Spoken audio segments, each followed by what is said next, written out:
শবে কদরের রাতের নামাজের কি নিয়ম? কয় রাকাত পড়বেন, প্রথম রাকাতে কোন সূরা পড়বেন, কতবার পড়বেন, দ্বিতীয় রাকাতে কোন সূরা পড়বেন, কত রাকাত পড়বেন, জানা আছে তো আপনাদের? জানা নাই? একজনও জানেন না? ইন্না লিল্লাহি ওয়া ইন্না ইলাইহি রাজিউন।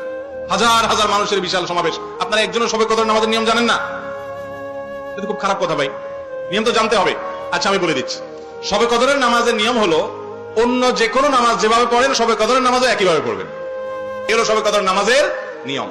এমন কোন কথা নাই যে শবে কদরের নামাজে প্রথম রাকাতে সূরা ফাতিহার পর অমুক সূরা এতবার পড়তে হবে, দ্বিতীয় রাকাতে ততবার পড়তে হবে, এরকম কোন কথা কোরআন হাদিসে। এগুলা মন গড়া বিভিন্ন সিস্টেম, বিভিন্ন পদ্ধতির কথা, বিভিন্ন আপনার বাজারে নামাজ শিক্ষার বই নামে অনেক বই আছে, সব বই না, কিছু কিছু বই আছে, এইসব বইতে শবে কদরের নামাজ এত রাকাত, প্রথম রাকাতের এই নিয়ম, দ্বিতীয় রাকাতের ওই নিয়ম, এরকম বিভিন্ন কথা বলা আছে। এগুলো সব ভিত্তিহীন, মন গড়া, এগুলো কোরআন হাদিসে নাই। কোরআন হাদিসে লাইলাতুল কদরে অন্য রাতের মতো আপনি নামাজ পড়বেন, একটু লম্বা সময় নিয়ে পড়বেন।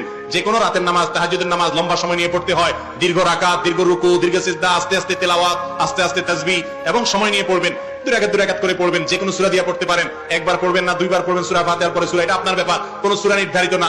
আপনি লাইলাতুল কদরের একটা জিনিস নির্ধারিত, সেটা হলো একটা দোয়া হাদিসে বর্ণিত হয়েছে, আম্মা জানা আয়েশা রাদিয়াল্লাহু তাআলা আনহাকে নবী করিম সাল্লাল্লাহু আলাইহি ওয়াসাল্লাম শিক্ষা দিয়েছেন, তুমি যদি লাইলাতুল কদর পাও তাহলে দোয়া করবা, কি দোয়া? আল্লাহুম্মা ইন্নাকা আফুউন তুহিব্বুল আফওয়া ফাআফু আন্নী।